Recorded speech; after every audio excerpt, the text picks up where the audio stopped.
Hola hermanos, ¿cómo están? Buenas noches. Quiero que compartamos algunos textos de la Biblia y que meditemos en ellos. El primero que vamos a leer está en la carta a los Gálatas. En el capítulo 2 y el versículo 16 dice: sabiendo que el hombre no es justificado por las obras de la ley, sino por la fe de Jesucristo. Nosotros también hemos creído en Jesucristo para ser justificados por la fe de Cristo y no por las obras de la ley, por cuanto por las obras de la ley nadie será justificado. Interesante este texto en el sentido de que a veces cuando lo leemos rápidamente, incluso en público, o incluso cuando predicamos el Evangelio, solemos cambiar algunas palabritas de algunos textos. Y acá solemos decir: el hombre no es justificado por las obras de la ley, sino por la fe en Jesucristo. Estamos diciendo una verdad, solo que no estamos diciendo lo que dice el texto, porque el texto dice por la fe de Jesucristo. Entonces, inmediatamente surge la pregunta: ¿a qué se refiere el texto con esto de la fe de Jesucristo? ¿No es acaso que somos salvos por la fe en Cristo? ¿Por qué acá dice por la fe de Cristo? Bueno,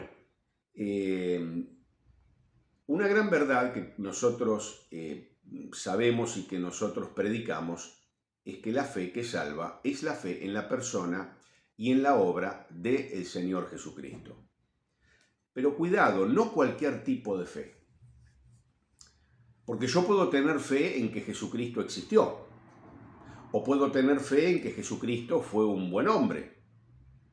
Puedo tener fe incluso en que Jesucristo fue el mejor ser humano que existió sobre este planeta. Puedo tener fe en que el Señor Jesucristo es el mejor maestro de moral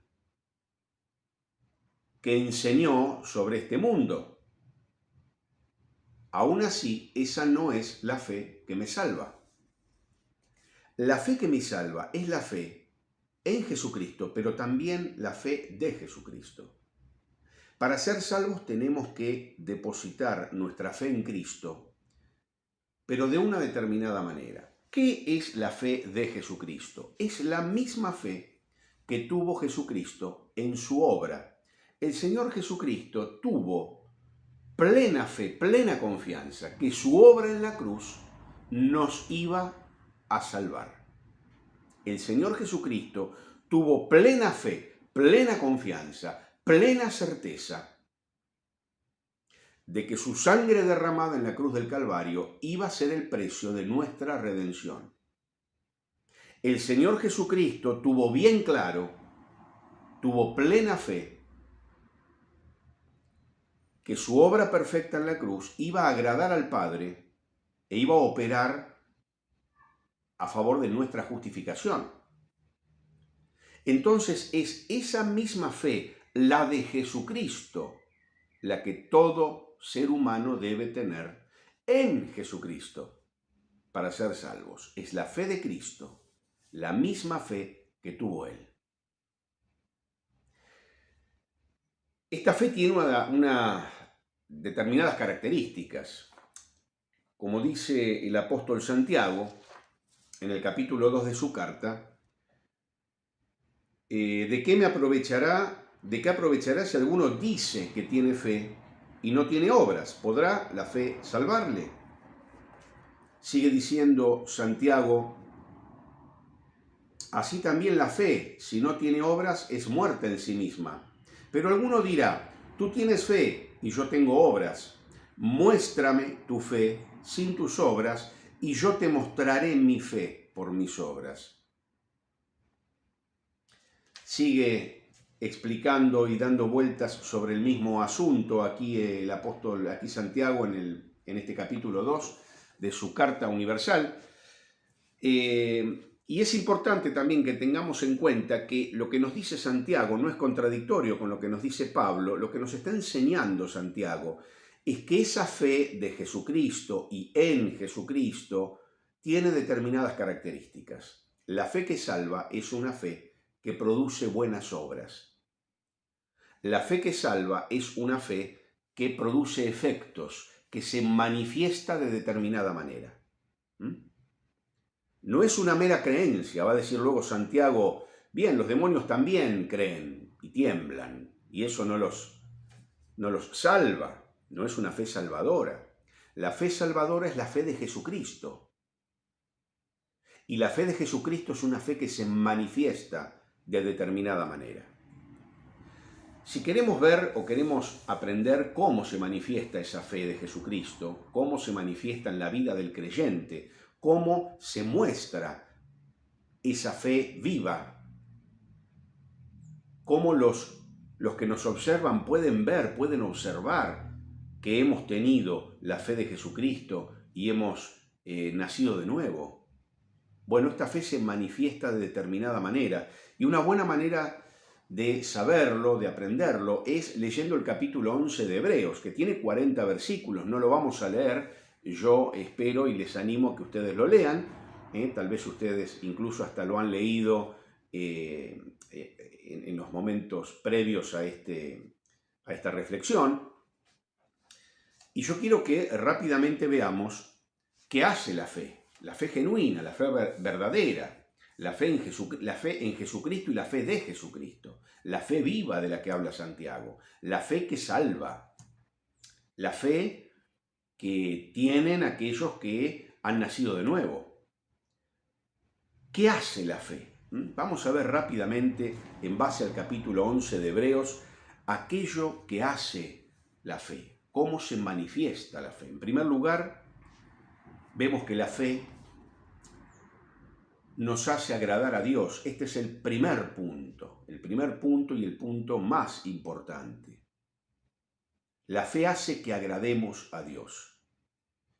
En este capítulo 11 de Hebreos, Dios acredita, Dios da buen testimonio de aquellos que creen, de aquellos que tienen este tipo de fe.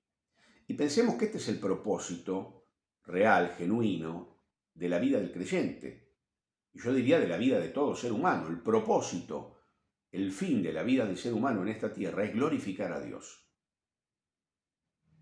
Dice el versículo 2 del capítulo 11 de Hebreos, en la Nueva Versión Internacional, esto es lo que sirvió para acreditar a los personajes de la antigüedad, a estas personas que están mencionadas aquí, esta larga lista de héroes de la fe. La fe sirvió para acreditarlos. Es como que Dios pone su sello de aprobación, de acreditación sobre las personas que tienen la fe de Jesucristo y que expresan, manifiestan esa fe de una manera clara y contundente. Estos héroes de la fe se acreditaron, fueron dignos de alabanza y de buen testimonio. ¿Por qué? Por haber creído firmemente en aquellas cosas que no veían. Y cita el ejemplo de Abel. Dice, Dios se agradó de su sacrificio porque fue ofrecido con fe. Y cita el ejemplo de Enoc. Dios lo traslada. ¿Por qué? Porque su andar agradó a Dios. Y cita el ejemplo de Noé. Halló gracia ante Dios. Quiere decir que Dios se agradó de él. ¿Por qué? Porque su andar en fe agradó a Dios. Por eso es que Dios le avisó acerca de la catástrofe que iba a sobrevenir sobre la humanidad. Queridos hermanos, este primer punto nos enseña que no debe haber motivo más grande en nuestra vida que buscar la aprobación de Dios. Buscar la aprobación de Dios. Muchas veces se predica la fe, pero para obtener cosas de Dios. Tenés que tener fe para que Dios conteste tus oraciones, para que Dios te dé esto o te dé aquello. Pero el verdadero motivo para ejercer fe, para tener fe, es honrar a Dios.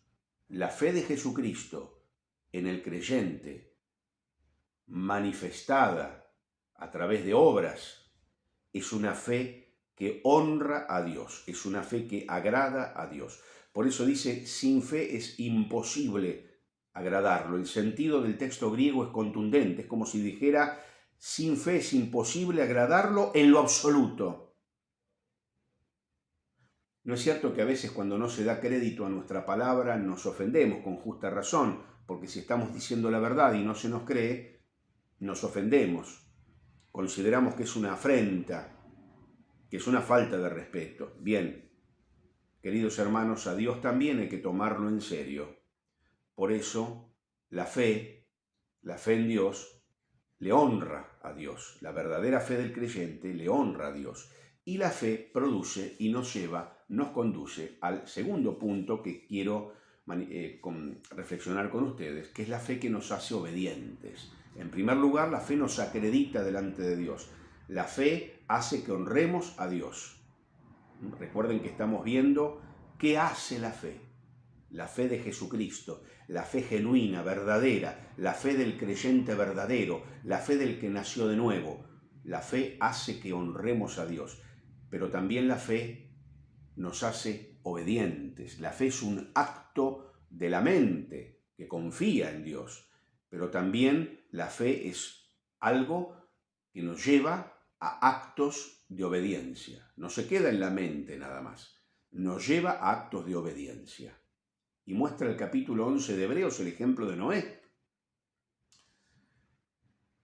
Noé, dice, no solo gozó de la aprobación de Dios, como vimos hace un rato, sino que también a Noé se le ordenó hacer algo. Y dice la palabra que con temor reverente construyó el arca. La fe genuina conduce a esta obediencia. Claro, el ejemplo más prominente que también se menciona aquí es el de Abraham. Piensen que Abraham obedeció el llamamiento de Dios. Salió de su patria, no sabía a dónde se dirigía, cuál era el destino. Dios no se lo había dicho. Pero él obedeció la orden de Dios y salió. También obedeció la orden de Dios de sacrificar a su hijo. Dice, lo ofreció. Esto indica un acto plenamente realizado en el interior de su corazón. Quiere decir que en el interior de su corazón él lo ofreció, aunque Dios haya provisto de un cordero que reemplazó a Isaac. Pero aquí dice lo ofreció en el interior de su corazón. No llegó a inmolarlo, pero sí llegó a ofrecerlo. Y esto es lo que nos dice la palabra.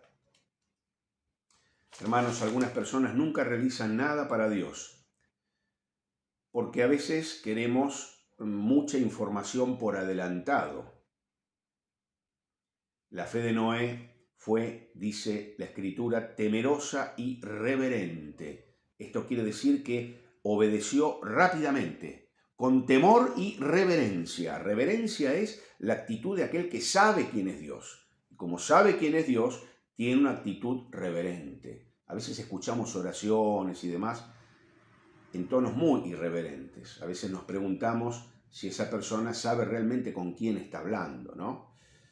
Entonces, la fe de Noé y la obediencia de Noé dice que fue con temor y reverencia.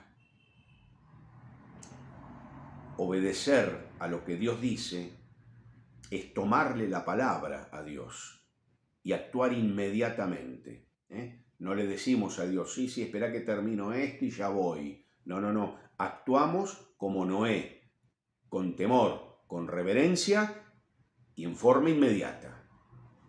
Esta es la fe verdadera, la fe genuina, la fe viva de la que habla Santiago. Prestarle atención a Dios, actuar inmediatamente, a pesar de los obstáculos. Es iniciar algo y terminarlo. Seguramente la burla, el desprecio, el abuso fueron la respuesta del mundo ante la proclamación de Noé. Sin embargo, ¿qué hizo Noé? Continuó proclamando la verdad, continuó advirtiendo acerca del juicio, continuó trabajando en el arca. El temor de Dios no es un entusiasmo inicial, es una obediencia que se sostiene en el tiempo. Una actitud de reverencia, de temor de Dios, de apresurarse a obedecerle y de sostener en el tiempo la obediencia. Un autor dice, nadie sabe a dónde lo llevará su fe, pero no debe temer seguir a Dios, porque Dios solo guarda cosas buenas para sus hijos obedientes. En tercer lugar, la fe de Jesucristo, la fe verdadera, la fe genuina, es la fe que hace que veamos el futuro como si fuera presente y que actuemos en consecuencia. Se mencionan aquí dos casos en el capítulo 11 de Hebreos de bendiciones, las bendiciones que daban a sus hijos, Isaac, Jacob, y también se menciona el caso de José que dio instrucciones antes de morir. ¿Cómo es que se relaciona la fe con las bendiciones? Cuando los patriarcas reunían a sus hijos y los bendecían uno por uno. Interesante de leer estas bendiciones. Bien, la bendición, lo que implicaba en el Antiguo Testamento, en esos relatos, es una referencia al futuro de cada hijo. Al futuro de cada hijo. La bendición era declarar en presente lo que Dios había determinado para el futuro de cada hijo. Eran casi proféticas. Declarar en el presente lo que Dios había determinado para el futuro. Ojo, no como se acostumbra ahora a declarar cualquier cosa. Declaro que me hago millonario, declaro que me voy de vacaciones a la Polinesia. No. Pavadas así no. Declarar lo que Dios había determinado para el futuro de cada una de esas personas. Entonces, esto era un ejercicio de fe. Ver el futuro que Dios determinó, no el que a mí se me antoja, el futuro que Dios determinó como si fuera presente. José, antes de morir, da instrucciones para que lleven sus restos de Egipto, los lleven a la tierra prometida. ¿Esto qué quiere decir? Que José cree firmemente la promesa hecha a sus padres. Cree firmemente. Y entonces manda que sus restos sean trasladados a Canaán. Miren, 3 generaciones de herederos viviendo en tiendas como extranjeros. ¿Se habría equivocado Dios? ¿Se habría olvidado Dios de cumplir su promesa? La fe es saber esperar. La fe es dejar que Dios cumpla sus promesas a su tiempo y a su manera. Mientras tanto, ver las promesas de Dios como si ya estuviesen cumplidas. Por eso la fe nos da visión hacia la eternidad, visión hacia el futuro, visión para ver, para discernir lo mejor, visión para discernir lo más valioso, visión para saber elegir. Esto es lo que hizo Moisés. La fe del cristiano es una fe de un peregrino. El creyente siempre mira más allá de esta tierra. Termino con este punto comentando que ninguno de los patriarcas que están mencionados aquí en Hebreos 11 vio cumplida su promesa. Sin embargo, tuvieron esta fe visionaria, no quitaron los ojos de la promesa.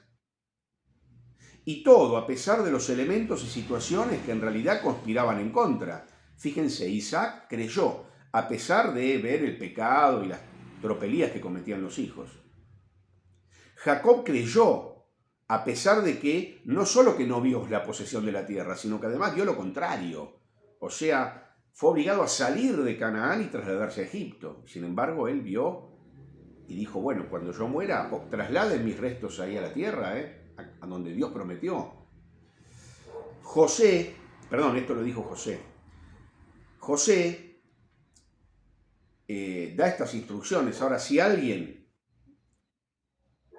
debía haber perdido la fe, era él.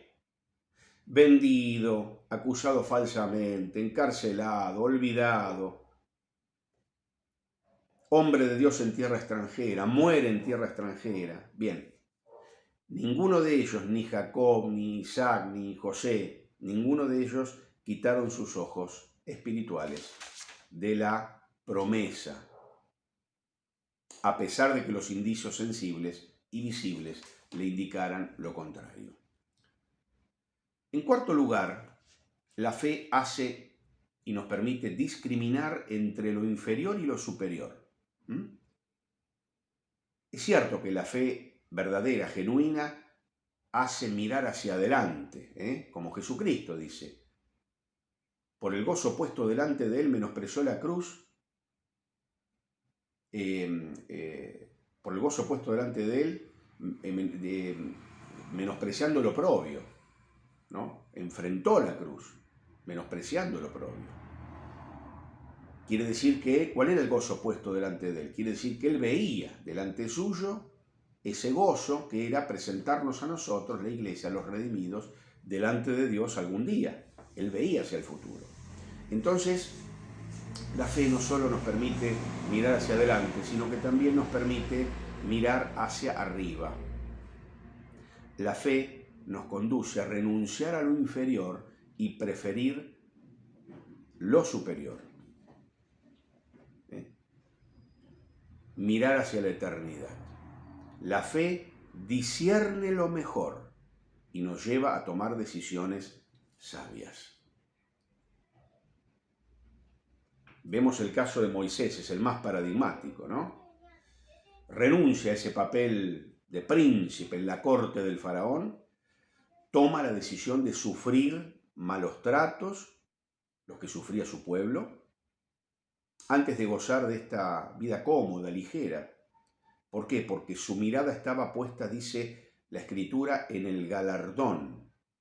Su mayor riqueza era el oprobio de Cristo antes que los tesoros de Egipto. ¿Pero por qué? Porque sus ojos contemplaban la verdadera gloria, lo verdaderamente bueno. La fe nos permite entonces discernir dónde están las verdaderas riquezas. La fe nos permite discernir dónde está el verdadero bien y tomar entonces decisiones de trascendencia eterna. Es como que la fe tuviera un radar espiritual, ¿no?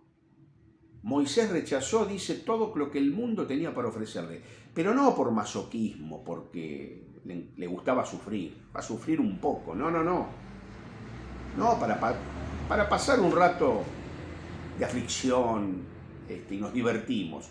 No se trata de eso. Él sabía bien lo que hacía, él esperaba el galardón, él eligió lo mejor. Estimar, la palabra estimar quiere decir que pensó en el asunto y entonces tomó una decisión deliberada, heredar las promesas de Dios, menospreciar lo que el mundo tenía para ofrecerle. El galardón de Dios era mejor que el galardón de Egipto, y esto Moisés lo sabe, lo entiende.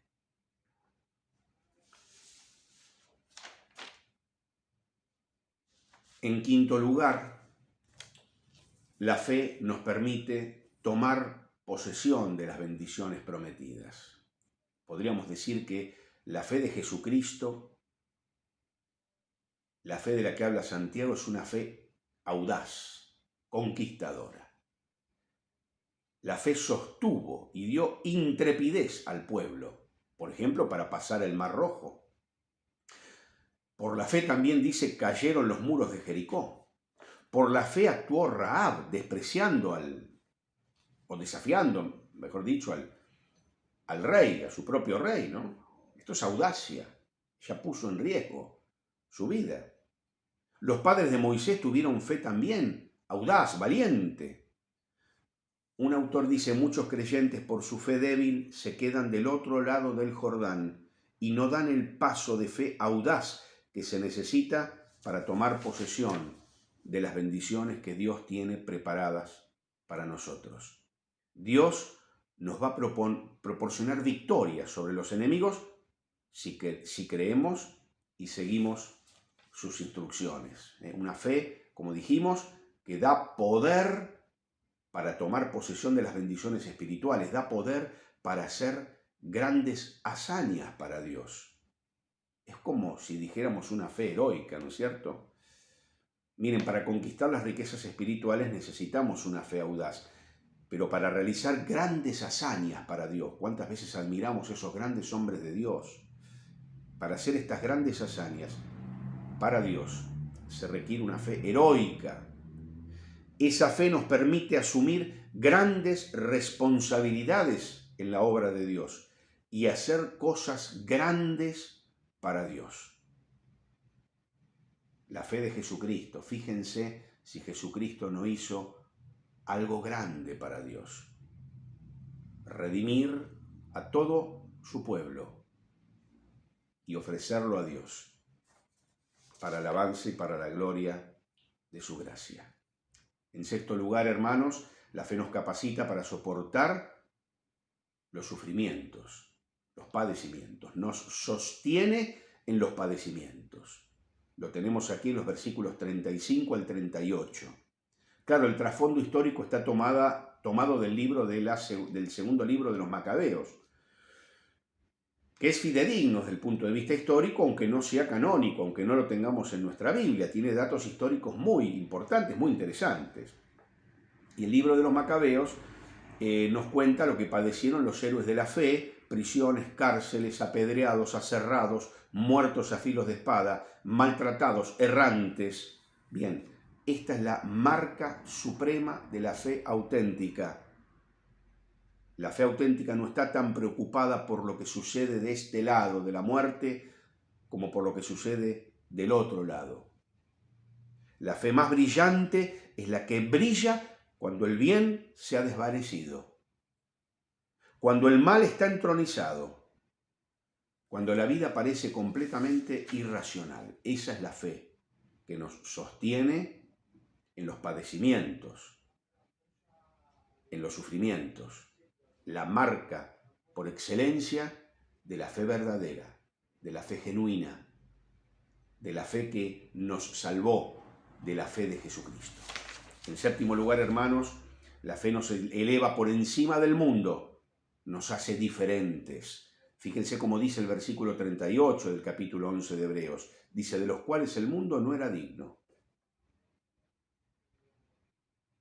Claro, los perseguidores pensaban que ellos no eran dignos del mundo, pero la verdad era que el mundo no era digno de ellos.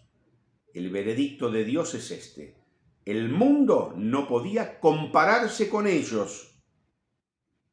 Eran de un carácter elevado muy por encima del resto del mundo. Este es el sentido. En 1 Corintios 4, 11 al 13 dice: hasta el presente hemos venido a ser la basura del mundo, los desperdicios de la humanidad, dice el apóstol Pablo. Y en la misma medida que somos humillados y menospreciados por el mundo, somos levantados y valorados por Dios. Otra de las marcas supremas de la fe genuina, de la fe verdadera, de la fe de Jesucristo, es una fe que nos hace diferentes al mundo, no que nos acomodemos, que queramos imitar, que queramos traer el mundo adentro de la iglesia, que queramos tener los mismos estilos del mundo en todo sentido, no. Una fe que nos hace diferentes y hace que seamos identificados incluso por aquellas personas que están en este mundo y que nos identifican como distintos. Voy terminando, hermanos. En octavo lugar, la fe que vale se basa en la sangre de Cristo derramada en la cruz. Esto es muy importante, porque esta fue la fe de Jesucristo. El núcleo de la fe de Jesucristo fue este. Él estaba convencido de que su sangre derramada en la cruz, de que su obra en la cruz del Calvario nos iba a salvar. Él estaba convencido de que su obra en la cruz del Calvario iba a satisfacer la justicia de Dios. Él estaba convencido de que su obra en la cruz iba a glorificar a Dios y que Dios iba a aceptar esa obra y que todo aquel que creyera en esa obra iba a ser salvo. Por eso que la fe que vale, la fe de Jesucristo, la fe genuina, es la fe derramada en la sangre de Cristo, derramada en la cruz. Dice el versículo 28, se refiere a la fe de Moisés. La fe de Moisés se mostró en creer que mediante la sangre de un cordero las casas de los israelitas quedarían a salvo de la muerte. En el cordón rojo que cuelga Rahab allí en la ventana, también muchos autores, muchos comentaristas ven también una referencia a la sangre. Miren, lo que la fe hizo para Moisés, puede hacer para todo aquel que cree en Cristo, crucificado, muerto y resucitado. El poder salvador de su sangre se aplica a nuestra vida en el instante mismo en que creemos, en el instante mismo en que tenemos fe, el poder de la sangre de Cristo se nos aplica. Hermanos queridos, y aquellos que nos están oyendo y que tal vez no han nunca depositado su fe en Jesucristo, la vida depende no de la sangre derramada en la cruz, sino de la sangre aplicada. Y cómo el poder de la sangre de Cristo que nos limpia de todo pecado, cómo se aplica a cada uno, cuando cada uno tiene fe, confía en Jesucristo y en su obra. La salvación fue solamente para los que individualmente aplicaron la sangre en el dintel y en las puertas allí de sus hogares. ¿Verdad que se aplica a la sangre del Cordero de Dios? La sangre salva solamente cuando es apropiada por la fe. Queridos hermanos, la fe de Jesucristo es aquella que se manifiesta, aquella que hace determinadas cosas. Evaluémonos cada uno a nosotros mismos si esta fe que decimos que hemos tenido en Jesucristo, como dice Santiago, decimos que hemos tenido fe en Jesucristo, si esta fe se manifiesta en nuestra vida, en nuestras vidas, de esta manera que hemos considerado. Una fe que hace que agrademos a Dios, una fe que hace que seamos obedientes, una fe que nos permite ver el futuro como si fuera presente, una fe que nos permite discernir y valorar lo mejor y tomar decisiones sabias en la vida, priorizando lo mejor, una fe que nos permite tomar posesión de las bendiciones que Dios preparó, una fe que nos permite realizar grandes cosas para Dios, una fe que nos capacita para soportar padecimientos, para sostenernos en medio del sufrimiento, una fe que nos eleva y nos hace muy diferentes del mundo, una fe que nos abre las puertas del cielo, siempre y cuando sea la fe de Jesucristo, la fe en su sangre derramada en la cruz a nuestro favor. Agradecemos al Señor que hemos tenido esta fe, en algún momento hemos depositado, en algún momento en la historia de nuestra vida hemos depositado nuestra fe en Él. Y agradezcamos al Señor y pidámosle al Señor que esa fe también diariamente, día a día, se esté manifestando en todas estas preciosas obras y preciosas manifestaciones que hemos podido ver en el capítulo 11 de la Epístola a los Hebreos. Muchas gracias, queridos hermanos, y les envío un gran saludo a todos.